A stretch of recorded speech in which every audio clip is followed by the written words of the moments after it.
Easty Dreamers, welcome to a very special video because today I'm joined by my friend Jess.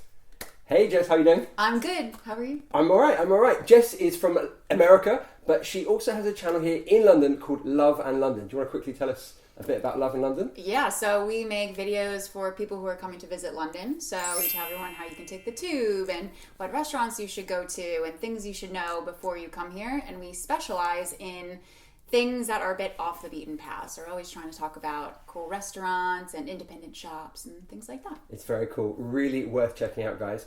Now, Jess is from... Which part of America are you from? I'm from New York. Okay, so I've brought her in to help me because there are 15 American phrases that I don't understand and most Brits don't understand, and I thought maybe Jess could help us translate some of them. Happy to. So the first one I have is Monday morning quarterback. What does this mean? So a quarterback is a position in American football. Mm-hmm. Don't ask me more than that because I don't actually know what it means beyond that. But basically that phrase means to, when someone's coming in and giving advice or giving their opinion on something when it's already happened. Mm-hmm. So it's kind of like, okay, well, you have the privilege of hindsight now. So this is kind of pointless information. So the quarterback is a position in American football. And they're the one that dictates what to do. I think they tell everyone, oh, you go this way, you go that way. So I guess it's that, but you're doing it in a different context. Yeah. After the event. Like the game's already over. So it's kind of like if people are watching or they have watched a football game here and then people are at the pub and they're like, oh, you should have gone that way and should have did this and did that. And it's like, well, that's not really that helpful, is it? It's really annoying. Oh, so to Monday morning quarterback something is actually a really annoying thing to do. Aha, okay. We don't have that same phrase, but okay. Excellent. All right, our next one, bang for your buck. What is right. This mean? So buck is slang for a dollar, yes. Kind of like how we say quid here. And so when you say something has good bang for your buck, it means that it's good value, basically. Ah, okay. All right. So I might say like this flat is good bang for your buck. Yep, it means right? I'm paying a good price compared to maybe other places around the area. All right, nice. Okay, this is a classic one that I hear, and I've never really understood it. To plead the fifth. What does this mean? Right, so the fifth is an amendment in the Constitution. This is really getting into my history and politics knowledge here. Yeah. Where you basically can stay silent. So in court, you can say that you plead the fifth, which means you actually don't have to answer any questions. And this is in various different parts of the judicial process. So people will say, like, if I ask you a question and you like sheepishly don't want to answer it, you'll be like, I plead the fifth. Okay, so we can use it in just like a really informal context. Yeah, exactly. So as like a teenager, if your mum was like, where have you been? You could be like, I plead the fifth. Yeah, I probably did that when I was a teenager. Nice. Okay, that's a really cool phrase. I like that one. I plead. He pleads the fifth. All right. Okay, this one, I've heard a few times. John Hancock. What is a John Hancock? Yeah. Or who is John Hancock? So John Hancock, again, this is really going into my history knowledge. So he was one of the founding fathers, if I remember correctly, of the United States of America. And when you say John Hancock, it's slang for signature because I think he was potentially the first person to sign the Constitution when the U.S. left you guys. Okay. So... yeah, if someone says, I need your John Hancock, it means I need your signature. So can you put your John Hancock just there, for example? To me, it sounds like a euphemism for something else. But yeah, it's I get that. Okay, John Hancock. A great question for you, a New York minute. Right, so... What is a New York minute? Yeah, so New York, everyone knows it's hustle bustle. Everything is going so fast. So when you say something happened in a New York minute, it just means very, very quickly, basically in a moment. It just flashes before your eyes and then goes. Okay, because everything is just moving so quickly there. Yeah, exactly. So maybe like, would you say, for example, like, how far is the pub from here? Like, oh, it'll take you a New York minute to get there. Yeah, and it would mean like it's basically across the road. Okay, so not far at all. Do you have other minutes? Is there a Texan minute? Is there like a Boston minute? Not that I know of, but I would say if there was, it would definitely be something down south that it would be the opposite because everything's much slower down south, like Texas, Florida. Like a Louisiana minute. Yeah, exactly. Would be like a really slow, chilled minute. I like the sound of that. Yeah, this is one again I've never really understood. At college or university, as we would say, you have different years. So like sophomore is a word I've heard, and the freshman as well. Yeah. What are these? Yeah, so most universities, you go for 4 years, depending on what degree you're doing, but most will take 4 years. And then so if you're a freshman, that means you're in the first year. Okay.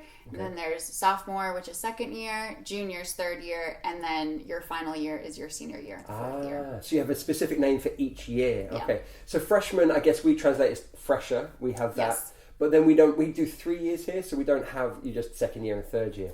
And you don't have anything for the last one even? No. Interesting. Third year. Or like last year. Right? Yeah, no, we don't. And then obviously like once you've graduated, you are a grad. So you have like, or post-grad. But yeah, the sophomore one, I've never understood that ever. Yeah. Sophomore, okay. Yeah. It's very, in the US, you always call each other by that. You would never ever say, I'm in my second year or my third year. You'd always say, I'm a sophomore. And it's also a little bit of an identifying factor where it's like, oh my God, we're all sophomores, cool. Or like, we're all freshmen, and like, oh my God, cool, you're freshmen, that's so cute. Like, we're seniors, and it's constantly used. Is it reduced down in sort of a freshie? Are you a freshie or anything like that? Or is it like a... Not that I remember, but it's been a long time since I've been at university, so maybe someone will chime in the comments. Yeah. Nice. Okay. To knock on wood. Now, I heard this phrase, the first ever time I heard it was a band who I'm blanking on now, but they had a song called Every Time I Knock on Wood, something else. Okay. And I was like, well, I don't know what that means. So what does it mean? Translate it for me. That's funny because I feel like I've heard that my entire life.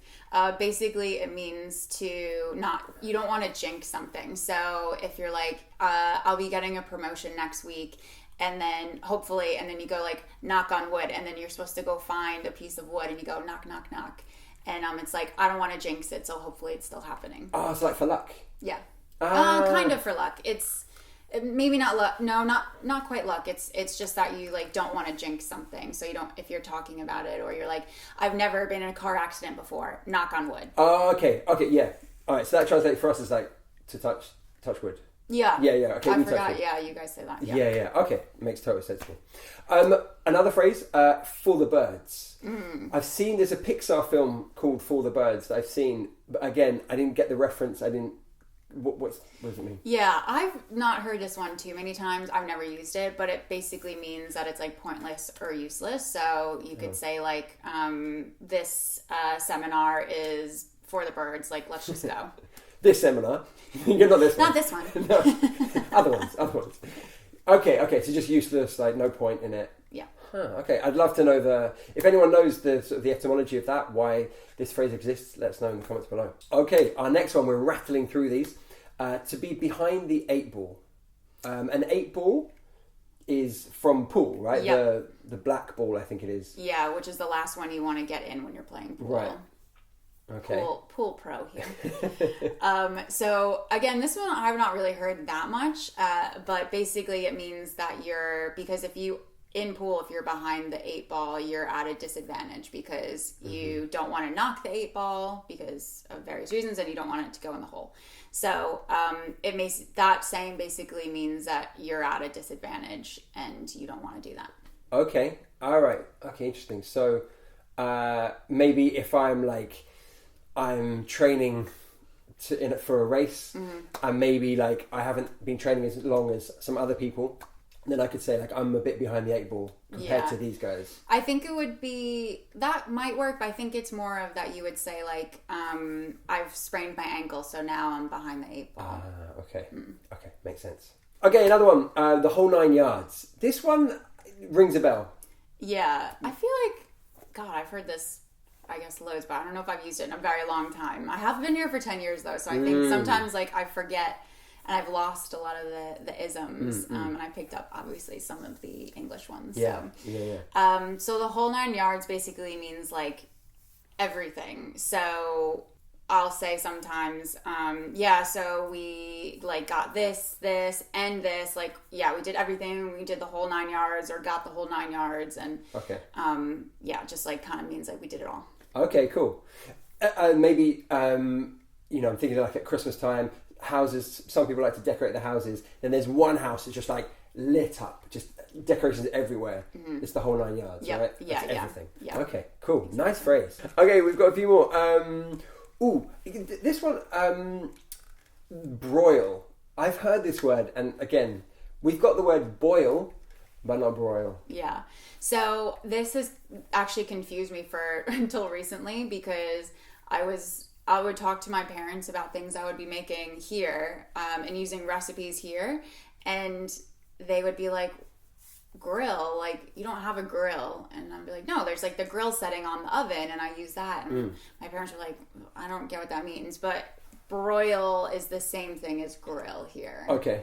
And so it's a setting on the oven there as well. Yeah, the way you described it earlier was like, the one with the fire that does this. So, the zigzag line at the top. It's like, oh yes, grill, right.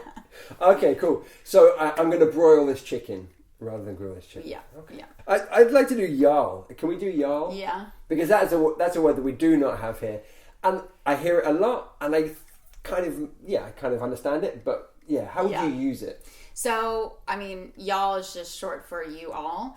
And anytime you want to say you all, you just say, hey, y'all. Instead of, hey, you all. I guess people don't really say you all as much, but it's very, very common in the southern part of the U.S. Okay. And it's like you just hear it all the time. And it's kind of, if I ever go to the south of the U.S., people are always saying it, and it kind of like gets in my head, and then I'll be like, start saying it. I'm like, no, I'm from New York. I live in London. I'm not allowed to say it. Oh, really? So, like, someone from New York just wouldn't say y'all? No. Okay. It's a southern thing. But it's kind of charming, too. I think so. Yeah. You've said it, but you've definitely said it. Or do you even put it in messages sometimes? Like, hey, y'all. Maybe. Yeah. To be fair, I think, like, people will do it, like, for fun if they're not from the South, and just kind of to, instead of being like, hey, or something like that, it's like, hey, y'all. Yeah. But I think there are definitely those words where you feel like you're being quite playful, and you're not necessarily from that region or whatever. Like, there's a few Scottish words I use where it's like, okay, I'm not Scottish, but it's fun to say like wee for small, right? Like, I'm a wee bit. And it's like, it's just a fun, it's almost entertaining yourself when you're saying these words. So, cool. All right. I think that's everything. I think we've done a lot. Jess, thank you so much. I feel informed. I hope you guys feel informed. If there are any others that you guys can think of, any American phrases that Brits struggle with, or maybe any words that Brits say that Americans struggle with, we'd love to know in the comments below. Loads of those. Thank you much. Go check out Jess's channel, Love and London. It's fantastic, amazing tips there. And Jess, thank you so much. Thanks for having me. All right. Bye, everyone.